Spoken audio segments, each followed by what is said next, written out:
hello, and welcome into the ONTV Fantasy Football League podcast. I'm your host, Joey Tysick, along with me, Joe Johnson, as always, and we have finally made it to the playoffs. Yeah, most of us. Some of us. Well, there's two people that did not make the playoffs, but we knew that going in last week, so it was basically just for seeding this week, and we could have had so many possibilities, and in my opinion, we got the most boring ending. Like, we could have had a big shakeup of like second place moving to like fourth place, things like that. Fourth place moving up to second place, and we only swapped two spots, I believe. Me and Malik were the only two people that swapped.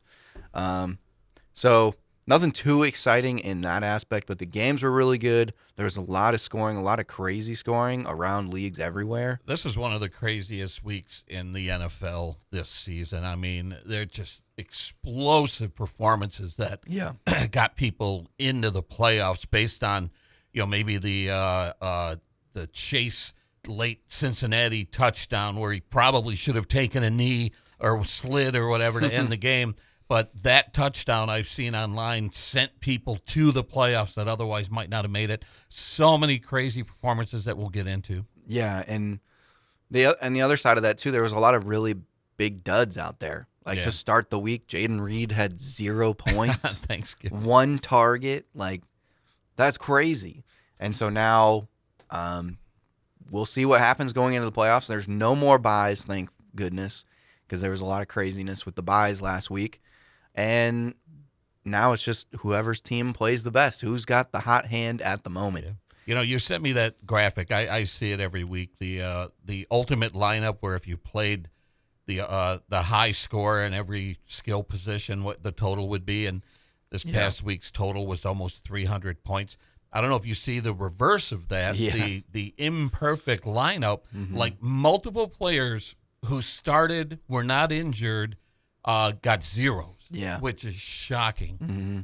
Yeah, it was nuts, and we'll see what it's going to look like this week. Hopefully, there's a good mix of scoring and things again, because definitely like the high scoring. I don't like the big differences that we'll see, but I like just having some scoring in the fantasy playoffs. Makes it a lot more exciting. So, to get into the matchups, the big winner of the week was Tracy. No surprise. Still in first place. But she put up 201 points on Becky after Becky was eliminated from the playoffs last week. Insult to injury. Tracy didn't need this win. Becky could have used maybe a moral win, and Tracy just put it to her. This is the team that I fear.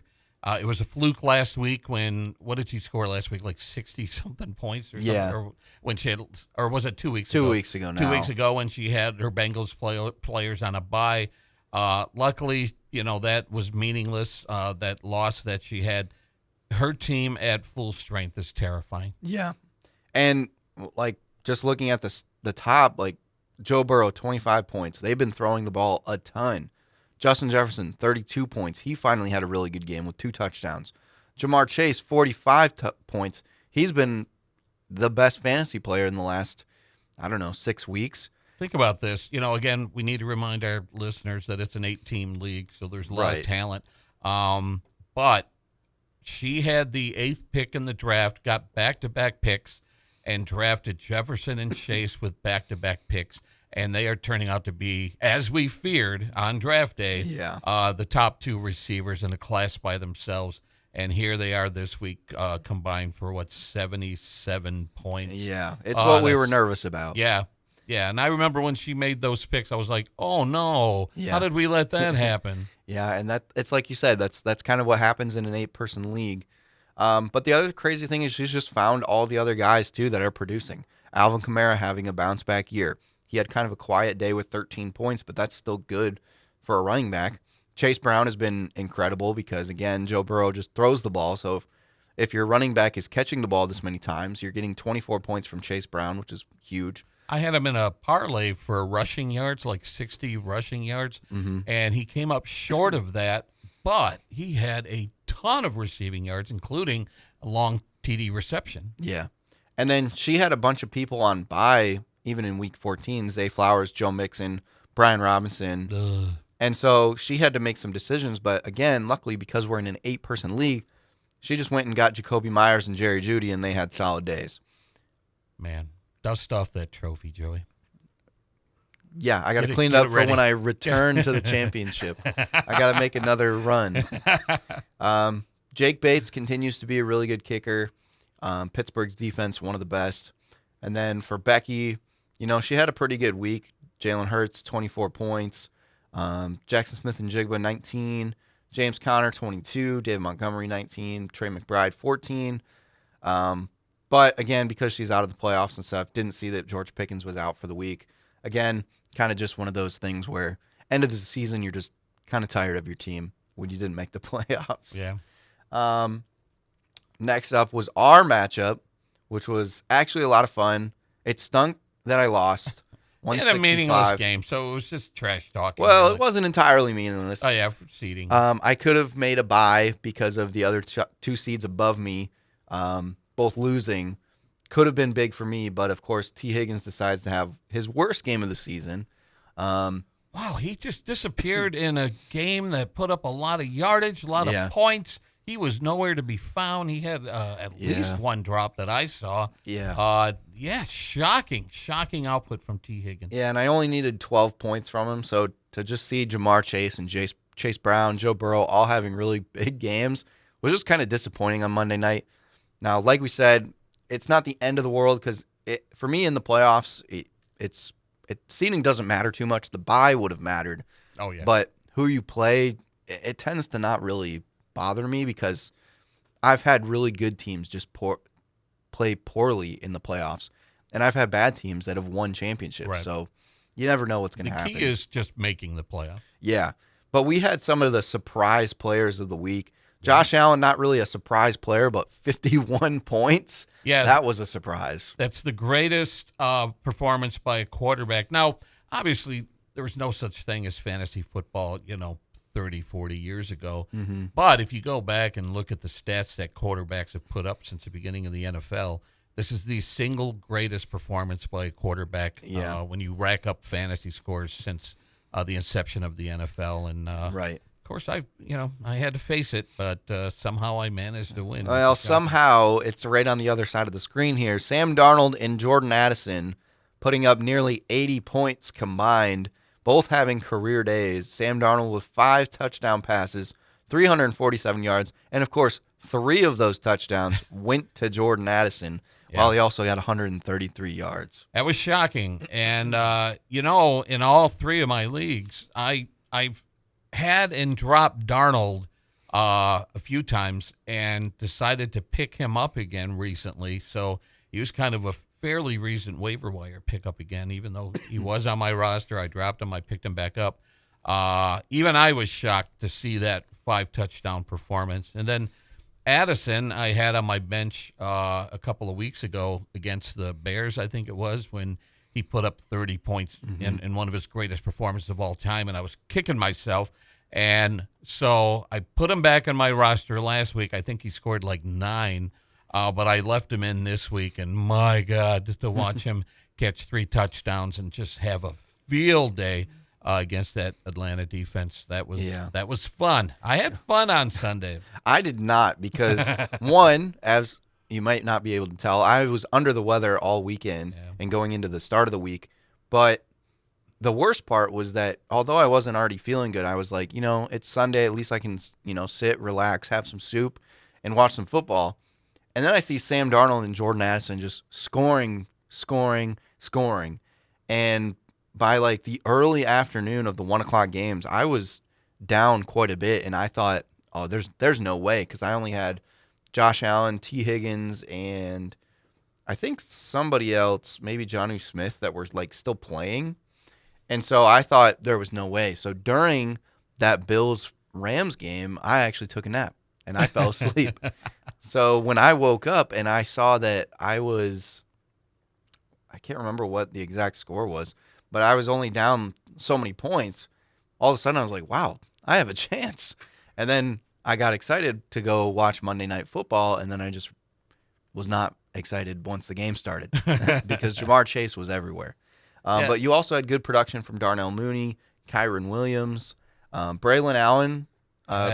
He did all right, though, for replacing Brees Hall. I guess. I'm going to keep an eye on that Brees Hall situation. If he's good to go, I might start him this week. I've already dropped him in favor of, picking someone else up on the waiver wire. But if you look at the rest of my team, I lost Bucky Irving to injury. He only produced 2.8. Pacheco slowly ramping up. He looks good out there. He's just not getting the numbers. I'm hoping he finds the end zone soon. Dicker had a pedestrian performance considering he's been kicking a lot of long field goals the past few weeks. Tampa Bay was okay against Vegas. So I got lucky. If it wasn't for Addison and Darnold, you would have beat me easily. Yeah. The thing that I was kicking myself about, too, was my big lineup decision was Keenan Allen this week because last week he had, or two weeks in a row, he had like 20-plus points. Yeah. So I thought him and Caleb Williams had a kind of a thing going on, and then I played him against the 49ers. And I was correct in thinking that, the Bears would be behind the Niners and have to throw, but the Bears just looked awful. They couldn't really get anything going. And if I would have played Malik Neighbors or Adam Thielen, I would have been fine. Even Aaron Jones, I did sit Aaron Jones because he had been fumbling recently, and of course he gets into the end zone. At the very end of the game, though, I mean, he was having sort of a mediocre game until that very last drive, which made him my new favorite player because he won me some money with that touchdown at the very end of the game. Right. But and then Adam Thielen, he had a good game previous to this, but I needed to see it because, Philadelphia is a good defense. So I wasn't 100% sure if I wanted to go with Thielen, and that's where I ended up going with Keenan Allen, and realistically I should have just stuck with my gut. Thielen's been just resurging past couple of weeks. He looks like that Thielen of old. So yeah, in our big league, I decided to play him over DK Metcalf. Yeah, I'm scared it's going to bite me in the butt, but I'm holding to it. The other small little thing that was really annoying this week is I had Kaimi Fairbairn was on bye, and I had to pick up a kicker, and so I was like, oh well, let's see what's some good kickers out there that have some good distance. Well, I saw Evan McPherson was out on the waiver wire, so I said, oh, you know what? I'll pick him up. He can always kick some 50s. Literally 2 hours after waivers ran that day, it shows up as Evan McPherson is going to IR. Yeah. I'm like, are you serious? So then I had to make a last-minute decision. The top projected kicker was Jake Elliott. He only made 2 extra points. I think he missed 2 field goals or something like that. So that was frustrating. Not that would have changed anything, but just frustrating when, you have to make a change like that and it just doesn't work out at all. So fun matchup there. And unfortunately, we don't get to play each other in the playoffs. There was a way that we could have had to play each other again in the first round. Yeah. Well, we'll see how the playoffs go. Next matchup, Sammy taking down Ian. Sammy, is that a 3-game win streak for him? Is it? I need to check real quick. He's the spoiler. Because he had... Oh, I can't... Oh, wait, I have to go back. It doesn't... like a W? Oh, I have to go to the standings. It's because it changes when you get to the playoffs, all the stuff. Oh, that's 2 in a row. 2 in a row. I thought he hit 3. Maybe he's won 3 of his last 4 or something like that. But Sammy knocking off Ian, like I said, could have helped me to get a bye or Marie to get a bye, but neither of us capitalized on that. Ian having a really tough week, 96 points.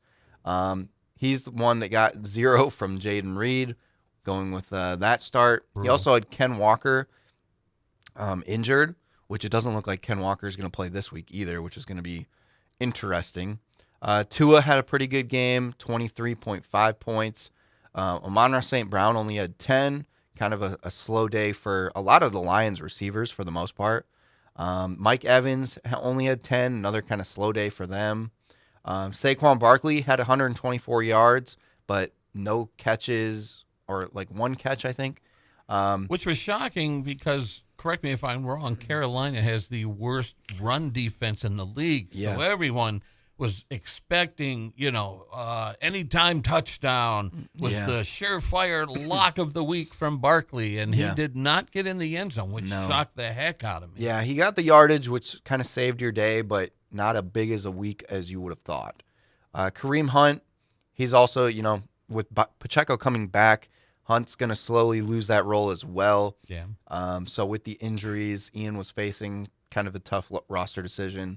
Brock Bowers having a really random bad day, 3 catches, only 49 yards. That hurt my daily fantasy pools because I picked a lot of Brock Bowers that week. DJ Moore, only 11 points, nothing crazy. And New Orleans defense against the Giants put up 10 points, but they still almost lost the game, which was kind of crazy. Yeah. Sammy, Jordan Love had an average day. A.J. Brown struggling. DeAndre Hopkins kind of 13 points. He got a touchdown, didn't he? Yeah, he did. 4 catches, 32 yards, and a touchdown. Tyrone Tracy kind of coming in clutch for Sammy. Got a rushing touchdown, 5 catches. He's been pretty solid past few he weeks. could be somebody next year that might be really good. Yeah. Achane and Josh Jacobs. Josh Jacobs was another frustrating guy because, against the Lions, he had only 66 yards, but he got 3 touchdowns. Yeah. So if you played against Josh Jacobs, I'm sure that was a little bit frustrating. And then Achane just continues to produce. 6 catches, got a touchdown again. He does it mostly through the passing game. Like I said, he's kind of the new age Alvin Kamara, which is interesting to see. Yeah. And then the final matchup, oh boy, this frustrates the ONTV Fantasy League like no other. Malik with his 3rd straight win without setting the lineup. I think this should go down in the record books, and especially this one because Lamar Jackson was on a bye. Terry McLaurin was on a bye. Raheem Mostert didn't get a touch because he got hurt really early. Ladd McConkey got hurt, so he didn't play. Harrison Butker's still on IR, like we said. Buffalo's defense getting -4 points. So do the math on that. That's 6 players. 6 right? players produced what? -4. I've never seen anything like this in the 20 years or so that I've been playing fantasy football. I've never seen anything like this. I've seen people have a player on a bye and still get a win, and they're like, whoa, how did that happen? Mm-hmm. I've never seen 6 players combine for -4 points and still get a win. And 4 players combined for 111. 4 players. Puka Nacua, 41.8. Well, a huge there's game. your problem right there. I mean, that was a monster game. He doesn't put up those kind of numbers. He's going to lose by 20 points. Right. Tyreek Hill having his best game since the beginning of the year, 28 points, 10 catches, 115 yards, a touchdown. Rashad White, because Bucky Irving was out, put up 25 points. Of his opportunities. Yeah, he had 2 touchdowns. George Kittle, like I said, he's been the best tight end this year. Week in, week out. So he put up 21. And then Marie's team, they didn't do that bad. They just didn't have anything special. And that's where it's frustrating when you have all these players that are going off, like Josh Allen and Puka Nacua, Jordan Addison. And then you have kind of an average day, and you just lose because you didn't have one of those guys that went off. And she still had a chance late, what was it, Monday? CeeDee Lamb. So CeeDee Lamb, she needed about 23, 24 points. Yeah, I think it was from 23. him. And he caught the first TD of the game. Yeah, he was getting his catches, getting his yards. Came up just he had 12 points. I think he had 12 points in the first quarter. Yeah. And then I don't remember if it was the end of the first or early in the second. He banged his shoulder, and so he didn't play a whole lot after that. And so he only had 3 catches in the second half. Yeah. And so that really ruined everything. I thought it was going to be a free win for Marie. Yeah. Right after that touchdown, I thought, this is going to be a no-brainer, Right. and it just came up short. Yeah. Heartbreaking. And she had some buys to deal with. She didn't have Derrick Henry, obviously, so that stinks. But, you have Patrick Mahomes, Travis Kelce having a pretty mediocre day. Another quarterback controversy there. Goff on her bench put up 22, where Mahomes put up 14. Yep. And they seem to be doing back and forth of Goff will have kind of a down game, then Mahomes will have a good game, and just it's one of those things. Calvin Ridley putting up 13 points, not terrible. DeAndre Swift has been awful still, so stinks that she had to put him in for Derrick Henry. And then, like I said, DK Metcalf. He's kind of on my stay away from list right now, and I don't know if it's necessarily draft day, but just like him and Geno Smith are just not on the same page. Now, Smith and Jigba has emerged as the number one target in that offense, which is so shocking when you factor in Tyler Lockett, too. I mean, Metcalf and Lockett were one of the best wide receiver duos in the league for years. Yeah. And they're not reliable anymore. Right. And then Amari Cooper having his better game as a Bill. He got 15.5 points, but again, just nothing special. And like I said, Michael Pittman on a bye, Cortland Sutton on a bye, Derrick Henry on a bye. Sutton and Henry have been two of the best players for Marie recently. And, the other thing that I see here that she did not do that would have won her the week. The kicker. The kicker. And I told her this last week because we had the same issue last week. She picked up Chris Boswell, I think, 2 weeks ago. And who has been incredible. Yeah, and then she said, oh, man, I forgot that I picked him up. I forgot when I saw waivers run that I got him, and so she forgot to put him in. And I swear that last week I told her, don't forget to put Boswell in. Yeah, that was the difference. I'm kind of disappointed that I just saw that. Because Who's been really struggling. He's had a case of the yips, missing short field goals. Right. Boswell, for me, would have been a no-brainer, and that would have been the difference between winning and losing. Yeah, I'm kind of, like I said, I'm kind of sad I just saw that. Ugh. Anyway, and then today, I'll just go over it since waivers already ran. That we are, where is it? League transactions. There we go. That I wasn't really going to go over waivers anyway, just because we're getting in the playoffs. It's pretty nitty gritty. But this week we can see, Joe, you picked up Rico Dowdle, dropping Braylon Allen. You also picked up Khalil Shakir for Deebo Samuel. Dropping Deebo Samuel. I love it. I'm done with him. I love it. I'm done. I mean, I know Purdy, Purdy was injured. Mm-hmm. I was just kind of done with Purdy, and then, of course, he comes in and has a good game. But Deebo was not part of that. Yeah. Plus, he's been getting vocal on social media, kind of complaining about not getting the ball. I'm done with Deebo. Yeah. And if you remember on draft day, I did not choose to draft Deebo. I kind of got stuck with him with an auto draft. Mm-hmm. But I'm done. I should have cut ties with him a long time ago. I think he only had one good game this season. Yeah. So I looked at matchups as far as the waiver wire goes.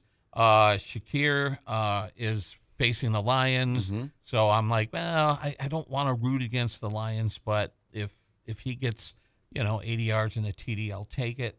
So we'll see. But, yeah, I picked up I'm streaming defenses again, so this might be a mistake, but I did pick up the Cincy defense against Tennessee. I think Cincy's good. I looked at them in a lot of different leagues. They're one of the worst defenses, and we keep calling it out week in and week out. But at the end of the day, like, Tennessee is giving up a lot of points to defenses. Yeah. And the one thing that I'll say that Cincinnati is pretty good at as of lately is sacking the quarterback. And Tennessee is the most sacked team in the league. So it's a good combo. And I have to say that in that Dallas game, they did step up when they had to. And you and I were texting each other during that game that there was that Madden prediction that the final score of that game was going to be 23-20. And you said, oh, that sounds really low. This is Cincinnati and Dallas. And it almost was 23-20 if it wasn't for that late Chase touchdown. Yeah. So they did play well. Now it's Cooper Rush, backup quarterback, but when the Bengals defense needed to step up, they did. Right. Yeah, and they've been playing well lately. You picked up a lot of guys. Oh yeah. When I noticed what was on the waiver wire, I salivated. I forgot that Chuba Hubbard was out there. I flat out dropped him a couple of weeks ago after a terrible, terrible week where he scored like 2 points. And I have a wealth of running backs on my team, so I dropped Hubbard. And then I went to go add him to the waiver wire, and I didn't realize that Yahoo has this rule that I can't put in for him on the waiver wire until after the waiver wire was done. Because I remember dropped him. Running into that last year or That was something weird. Yeah. I'm not exactly sure what it is. I think it depends on, like, when – well, I don't know. I don't want to speak out of turn, but I was able to drop Jake Elliott for him. And then Charbonnet for Keenan Allen because it looks like Ken Walker is going to miss again. Mm-hmm. And Charbonnet last week had, 38 points? Yeah, he had a... Yeah, 38. Boy, now, I'm not expecting him to have that many against Green Bay, but hopefully having a good day. And then I picked up Juwan Jennings because... He's just been fantastic. He's been good. I don't know if I'm going to play him, but at the end of the day, I was holding on to two defenses, but Arizona's defense just hasn't been playing up to what I thought they would, and they've had easy matchups. So I don't trust them enough, so I just ended up dropping them. I do think that, is it Thursday Night Football? Rams-Niners? Yeah. That's going to be a fun game. Yeah. It's in San Francisco, and it's a division game, right? I did end up playing Juwan Jennings. Yeah, it's a divisional matchup. Right now, the Rams are right behind the Seahawks in the division. Yeah. So they really need to win this game, and then the 49ers need to win it to keep their playoff hopes alive. I think Jennings is a good start. Yeah. Which we'll move to those matchups right now. Now, because of the buys, we only have two matchups this week, which is kind of fun because you're only keeping an eye on two matchups. I think there is a consolation bracket next week, starting for week 16. They do the consolation where I think Becky plays Sammy, and then the losers from this week play each other and things like that. But going into the top matchup, me versus Malik. Can I knock off Malik? Begging you to beat him. The only problem is we set his lineup this week. I saw he cut loose of the trash. Yeah. He cut loose the sandbags and got a full roster in, and his team is terrifying. Yeah, and I said that I promised everybody that we were going to set his lineup. We're going to go through it.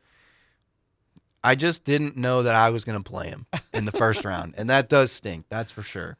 But it should be fun. The matchup is really close at the moment. I'm assuming my projection will go back up to where it was before I swapped around guys, where it'll be about 142 or so. But Josh Allen versus Lamar Jackson is going to be fun. I have Cooper Kupp going tomorrow night, and Juwan Jennings as well. I forgot. I did swap him in. So I picked Juwan Jennings over T. Higgins. Maybe that's recency bias. Maybe it could bite me in the butt, but T. Higgins is going up against Tennessee, who is pretty good against wide receivers. And then the Rams, we just saw them get carved up by Josh Allen. So I'm hoping Juwan Jennings has a big game, again, like you said, because it's a divisional matchup. And then Malik's got Terry McLaurin, Tyreek Hill, Rashad White. Travis Etienne was his only other running back, so that's big red flag. That's the one positive that I get. But he's got George Kittle. He's got Puka Nacua going tomorrow. Nico Collins, who's been playing really well. Yeah, Nico Collins. We had him pick up Justin Tucker, who's been struggling, but at the same time, they're going up against the Giants, so could just get a bunch of extra points. Baltimore's defense could be really good against the Giants. And then, like I said, I'm putting in the two guys that I picked up, Chuba Hubbard, going up against Dallas. We just saw Dallas can't stop the run. And Charbonnet, just because he's getting all the work for Seattle's running back, that's where I'm going. And I'm sitting T. Higgins, sitting Aaron Jones again. And, I think that's my lineup. And it's going to be a good game. It's going to be fun to watch. What's the it's a close projected score? Yeah, it's 137, 136? Yeah, and like I said, I think Charbonnet should go up once we get closer to Sunday, once they officially announce that Ken Walker is inactive. Now, if they don't, I'll probably switch to T. Higgins, put him in the other flex position. But right now, this is where my lineup's sitting. And it's crazy, too, because, Malik has Ladd McConkey on his bench. And even if he was healthy, I don't think he would start Ladd McConkey because of all of his other wide receivers that he has. I got to say this. I saw a graphic pop up, I think it was on Facebook, of the players of the week. And the AFC player of the week was Jamar Chase. And I'm like, come on. Allen scored 6 touchdowns, 3 passing, 3 rushing, and he was not the offensive player of the week in week 14. That's terrible. I mean, I know they lost. Maybe they would have given it to him had they won, but That was one of the greatest performances we've ever witnessed in the history of football. How is he not the player of the week? Yeah, I don't know. But I mean, Jamar Chase had a heck of a game too. But Yeah, it is I don't know. crazy. So maybe Allen will play with a chip on his shoulder this week. I hope not too much of a chip since he's against Detroit. Oh, that's right. But I do have some pieces of that game. I do think Josh Allen will play good against Detroit, but I'm hoping that he does it more with his legs. I don't think he's going to get as many passing touchdowns. And then I also have Jahmyr Gibbs in that game. And then the fun part, finally, is that he has two players. I forgot he has George Kittle, so we both have two players going on tomorrow night's game to kick off our playoff matchup, which is going to be fun. But then the nice thing for me is all his games are over by 1 o'clock, and I have Charbonnet at the Sunday night game and Bijan Robinson on the Monday night game. Are there 2 Monday night games? Yeah. I'm not sure why, especially because one is Atlanta and Las Vegas, and that's the later game. I hate that. Yeah. So, should be a fun matchup, going to be close, and hoping to come out on top since I'm the reigning champion. And then our other side of the bracket is the Blockbusters and Kelsey later, and Marie has not set her lineup yet. So, we'll get... She has an edge already. Yeah. So, did you set your lineup yet? Have you looked at your roster? Yeah, I did. Okay. It's the players I picked up on waivers are in my roster, so I think I am set. I'm just going to keep an eye on Breece Hall, see what happens there, Right. and Bucky Irving, who has the questionable tag right now. If his status improves or if his team says he's good to go, I'm hoping they're just being cautious with him. Mm-hmm. If he's good to go, then Bucky Irving will find his way back into my starting lineup. Who I'm going to bench in his favor, I'm not sure yet. But Bucky's been great, and I'm just waiting to see how this injury news pans out. Breece Hall apparently did not practice today, so that's not a good sign for him. Says he's still bothered by the knee. And then Bucky Irving's status, they're just dependent on if his back will loosen up. So his back, he's having some tightening issues. Yeah, the scary thing about Bucky was that he entered week 14 with a questionable tag. Right. I started him and got like 2 points when he left the Yeah. game. I can't risk that in the playoffs. Yeah, that would be the thing I would be nervous about, is if they're like fully confident that that's not going to happen again. Yeah. But yeah, the back of my mind, I'd be a little nervous about I think that. they would have to remove the questionable tag completely for me to start him. Yeah. For Marie, I know like Cortland Sutton's going to be back in her lineup. Derrick Henry's going to be back in the lineup. The big question will be Jared Goff or Patrick Mahomes. Yeah. Yeah, right. And- So Cleveland has a decent defense. Mm-hmm. As a matter of fact, I think in our weekly picks, I'm taking Cleveland with the spread. I think Cleveland might give them a game. We'll see. Yeah. So it's going to be interesting. Right. I think the big one for Marie is going to be Derrick Henry going up against the Giants. Oh, my gosh. That's a big matchup for That's him. terrifying. But the scary thing for Marie is that you have 3 Monday night players. Darnold, Addison, and Darnell Mooney, who have been pretty hot lately, obviously. Yeah. So she's going to need a significant lead into that game to make sure that she can secure the win if she's ahead. If she keeps Swift in her lineup, she has him going on Monday night. Yeah. But who do you think? Do you think she'll swap out Swift for Henry? I don't. That's a tough call. Both of these running backs have bad matchups. Yeah. I think I would get rid of Swift because I think Najee has been okay, and he's at least been catching the ball a little bit more. And with Philadelphia, gave up a good amount of rushing to Chuba Hubbard, so maybe Najee does all right. I wouldn't expect anything big, but interesting. Yeah, I'm not sure. And then Cortland Sutton probably replaces Calvin Ridley, except he's going against Cincinnati. Yeah. I don't know. I'm on the boat of just benching DK Metcalf, but I know she really likes DK Metcalf. And then we'll get her Chris Boswell in the lineup. All right. So he won't be kicking. Who won't be kicking on Monday night? So yeah. So she's going to have a good sizable lead going into Monday night. Yep. But and it'll be another one of those Mondays for me, biting my nails. Yeah. I'm going to be needing, probably 40 points on Monday. We'll see. Well, 40 points between 3 players, I wouldn't be too nervous about that. That would make me feel good. If it got to like 60 points, that's terrifying. When you need 3 players to all score 20. Yeah. But you have Kyron going tomorrow, so that'll be hopefully a good start to your week. Yeah. And then, she doesn't really have any primetime games. So depending on what her lineup is, maybe she'll have Sunday night if she keeps Metcalf in. Yeah. So that'll be interesting. These projections are going to be close. I would assume they're going to adjust as the week goes as well. And then, of course, when she gets Cortland Sutton and Derrick Henry, she'll have the advantage.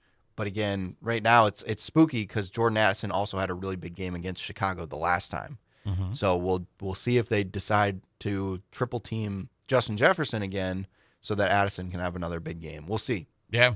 But some good matchups, obviously. And Ian and Tracy getting the bye for being the first and second seed. So that'll be fun for them to just kind of sit back, kick their feet up, and watch everybody else stress out about their teams. And then Sammy and Becky just hoping for something. I don't know. If you were to make a DraftKings bet on our league, who is the front runner? I think you know of the whole thing. Who's going to carry that trophy? Who's going to put it on their mantle for the next year? Heading into the first round of the playoffs. Man, I'm just confident in my team. I know that's like arrogant. Picking yourself. I know. Well, I would say that Tracy's team is definitely the scariest, and she's terrifying. She's the only one that I'm like nervous to play. And I'm not surprised. Like if I lose to Malik this week, he has a really good team. There's a chance I think Malik could win this league as well. That would be so crazy. Which would be wild. The fantasy gods have a weird sense of humor. Yeah, but I don't know. I just like my team. I think my team though needs to go on like a hot streak. I think my team is a little more streaky. I think. Well, but I think at full strength, my team is pretty good. This past week, I put up one of my highest point totals of the season, 164. So I feel like my team is starting to fire on all cylinders just at the right time. Do I expect to beat Marie? Not at all. It would be a pleasant surprise. But, I'm picking Tracy's team to go all the way. Her team is terrifying. Yeah, I mean, if it was like betting odds, she'd probably be like minus 400 right now, probably. So that would make sense. But we'll find out next week. And that's when we'll have the 3-game slate of matchups, which will be fun. And then I think it gets reordered by seeding. Yeah. So top seed versus lowest seed. Yeah. So if you do win, you get to play Tracy. Hey, I don't want to get mad at me for beating her, but I'll take it. There you go. So that's gonna be crazy and a lot of fun. But yeah, I think that's about it. Nothing much more to talk about when the playoffs. So good luck to everybody. Have fun in the playoffs. Hopefully we don't have any dud teams. I know that happened to me last year in our big league. Is my first playoff game. I had the lowest score of the year. Oh no. My team was playing pretty good going up into it. And then the first playoff game, my team scored under 100 points. And that's brutal. So I don't wish that upon anybody. I hope everybody has a good game, and the matchups are close and fun and come down to the wire. Lots of scoring. You know me. I love scoring. I hate defensive battles. So let's see lots of scoring this weekend. Yeah. All right. That's been it. And we'll see you guys next week to see who advances to the next round.